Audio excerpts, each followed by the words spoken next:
Entrevista.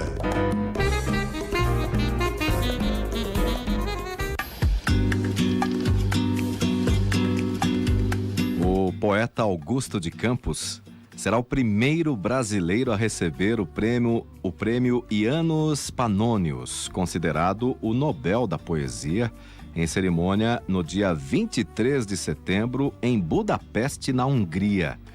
No dia 24, o poeta ainda lança o seu novo livro, dia 24 de setembro. Ele vai lançar o livro Poemas Verbívoco-Visuais e se apresentará com seu filho, o músico Cid Campos, em um pocket show lá do espetáculo multimídia Poesia é Risco. Bom, o Augusto de Campos, acostumado a ganhar prêmios, ele estreou em 1951 com o livro O Rei Menos o Reino. Já recebeu 2 jabutis, além de outros prêmios importantes, e é também tradutor e um dos pais da poesia concreta. Vamos conversar com o poeta Augusto de Campos sobre este prêmio e seu novo livro. Ele já está conosco. Augusto de Campos, uma honra falar consigo. Muito obrigado. Eu tenho muito prazer em falar com você e com seus ouvintes.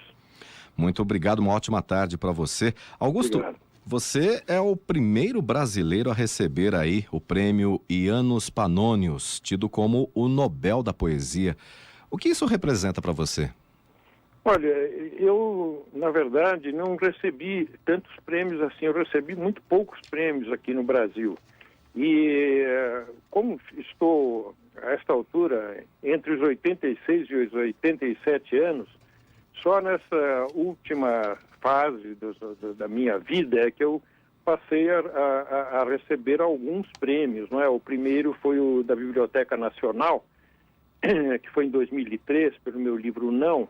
E há 2 anos atrás, um prêmio importante, realmente importante, que foi o prêmio ibero-americano Pablo Neruda, e prêmio chileno, que pela primeira vez foi dado a um autor de língua portuguesa, um poeta brasileiro. Não é? Então esse me chega agora também para minha surpresa. Eu confesso que eu fiquei surpreendido com os 2 prêmios, não são muitos, são poucos, mas felizmente para mim são significativos, porque eu pratico uma poesia experimental, uma poesia que busca formas novas, e a assimilação dessa poesia tardou muito, mas só que agora, na minha, vamos dizer assim, provecta idade, é que eu estou sendo contemplado com alguns. Claro que para mim é uma grande honra poder representar o Brasil em outros países, não é? Então eu recebi com muita felicidade, mas também com muita humildade, porque sei que a minha contribuição é apenas um pequeno acréscimo aos muitos grandes poetas que já foram contemplados, não é, ao longo do tempo. Né? E essa humildade e nos chama muito a atenção, Augusto, porque você já venceu aí o Jabuti por 2 vezes, em 1973 e 1993, Pablo Neruda em 2015, Gran Cruz da Ordem do Mérito Cultural 2016 e outros prêmios. A humildade, a sua sensibilidade para você escrever tão bem e tocar os nossos corações, Augusto, você herdou da onde? Como foi a sua inspiração? Como você começou a escrever? Bem, eu comecei a me interessar assim por poesia, e já de uma maneira mais efetiva e mais interessante, quando eu ainda tinha 16, 17 anos, estava entrando para a faculdade de Direito.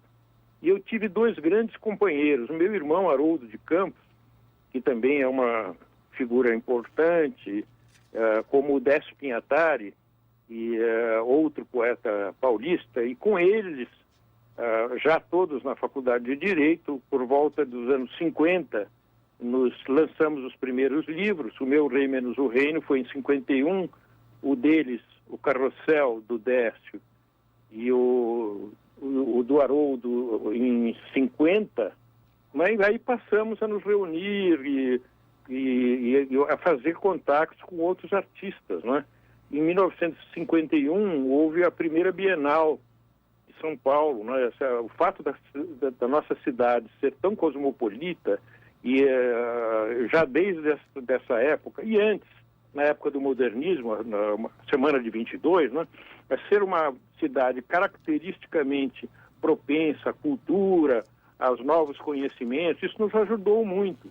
Então, com a companhia do Haroldo, que é o meu irmão mais velho, já falecido, 1 ano e meio mais velho, e do Décio, nós começamos, vamos dizer assim, a conspirar no sentido de criar novas linguagens para a poesia, experimentar novas formas de fazer poesia. Nos encontramos em 52 com os artistas do grupo Ruptura, Valdemar Cordeiro, o Saciloto, não é? Feyer, que é um húngaro, e com eles, em 56, lançamos o movimento em torno da arte concreta, né? Foi a primeira exposição, em 56, a primeira exposição nacional de arte concreta no Museu de Arte Moderna de São Paulo,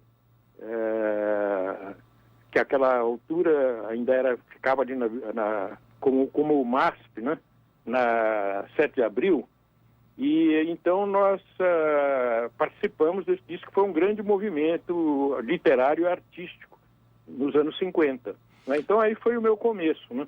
Sim, e em 1955, no segundo número da revista, você publicou aí uma série de poemas em cores. É verdade. Poeta é verdade. Menos, né? Considerado aí os primeiros exemplos consistentes de poesia concreta no Brasil.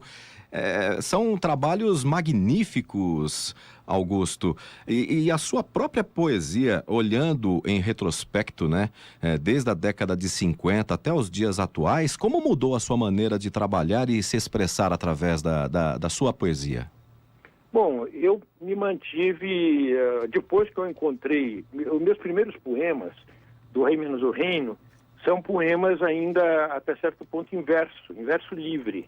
Não é? A partir dos anos 50, quando criamos o movimento da poesia concreta, houve um momento de maior ortodoxia. Então, as palavras soltas no espaço do papel, e disso já participavam os poemas a que você se referiu, do Poeta Menos em 55. Mas o lançamento oficial, conjunto, coletivo, como um grupo, como um movimento, ocorreu em 56, um ano depois.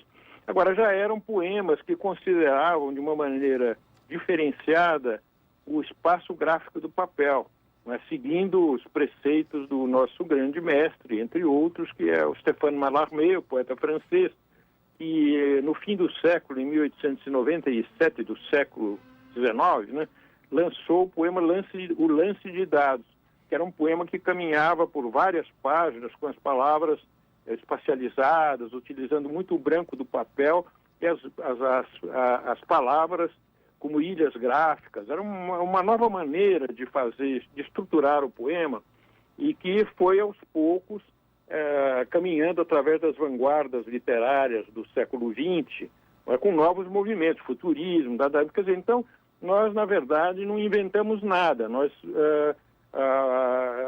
vamos dizer assim, nós ressuscitamos esses trabalhos que mal tinham começado no século XX, especialmente depois do poema do Mallarmé, mas que tinham sido sufocados pelas duas grandes guerras que intervieram, não é? A primeira de 14 a 18, a segunda terminou em 45, e nesse segundo período, as chamadas vanguardas poéticas, as poéticas experimentais, poéticas modernas, eram muito perseguidas pelos regimes extremistas, né? Tanto o nazista quanto o stalinista.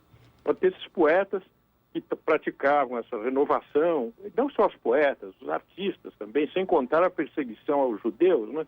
Que levou muitos deles a se exilarem, muitos desses artistas.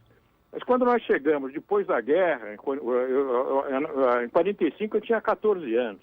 Quer dizer, logo depois da Segunda Grande Guerra, houve, especialmente aqui no Brasil, que não tinha diretamente sofrido os efeitos da guerra, mas tinha passado por uma ditadura, a ditadura do Vargas, né? Sim. Houve um começo de euforia, digamos assim, no sentido de o início de um período democrático, Juscelino, de desenvolvimentismo. E foi nesse contexto que nós resolvemos, como outros artistas da Europa, dos Estados Unidos, assim, retomar aquelas pesquisas, não é? Reabilitar aqueles poetas esquecidos, marginalizados, e contar uma nossa contribuição no sentido de fazer esse trabalho.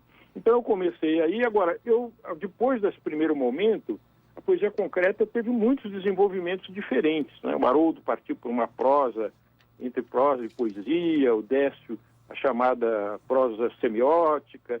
Houve muitos desenvolvimentos, mas nós ficamos mais conhecidos por esse período, vamos dizer, esse período de guerrilha artística, esse período inicial que causou um trauma literário no mundo literário, a partir do momento em que a revista Cruzeiro, que era a grande revista interestadual da época, fez uma entrevista que tinha um título assim sensacional, né? O rock and roll da poesia. Era o tempo do Elvis Presley, né? Que assustava muita gente, e ele fez essa metáfora, e isso causou um grande escândalo na época, e esse foi além do... Depois disso, cada um seguiu o seu caminho, a poesia concreta tomou muitas outras vertentes, né? Augusto, a gente percebe que a poesia, para você, foi libertadora, né? Sem dúvida, mas também eu fiz o que eu pude, né? Quer dizer, eu gostaria muito de ser músico. Eu adorava saxofone, mas nunca consegui tocar. E eu acabei descobrindo por mim mesmo que, embora sempre cultivasse a música, escrevi 2 livros sobre a poesia, a música de invenção, né? Escrevi muito defendendo os tropicalistas, na época em que surgiram Caetano, Gil. Publiquei um livro, Balanço da Bossa e outras bossas, né? A respeito. Então, tudo isso, tudo que é arte me interessa muito. Então, eu acho que a arte é libertadora, né? A arte em si, não só a poesia, a música, é um espaço ideal, né? Talvez até nos habilite a sair um pouco de uma situação mundial tumultuada, né? E de tempos, às vezes, sombrios, né? E a poesia, como a música, como a arte, é sempre libertadora, né? Apesar de você não ter aí tido a oportunidade de tocar as pessoas com a música, mas tenha certeza que a sua poesia é música para os corações de quem aprecia, viu, Augusto? Muito obrigado, agradeço muito. Augusto, durante a sua passagem lá por Budapeste, que você vai receber aí o prêmio, você vai lançar o livro Poemas Verbívoco-Visuais. Fale um pouquinho, já estamos fechando Sim. aqui o Via Sampa. Como é esse trabalho para você? Pois não. Esse livro, né, na verdade, uma antologia dos meus poemas traduzidos para o húngaro.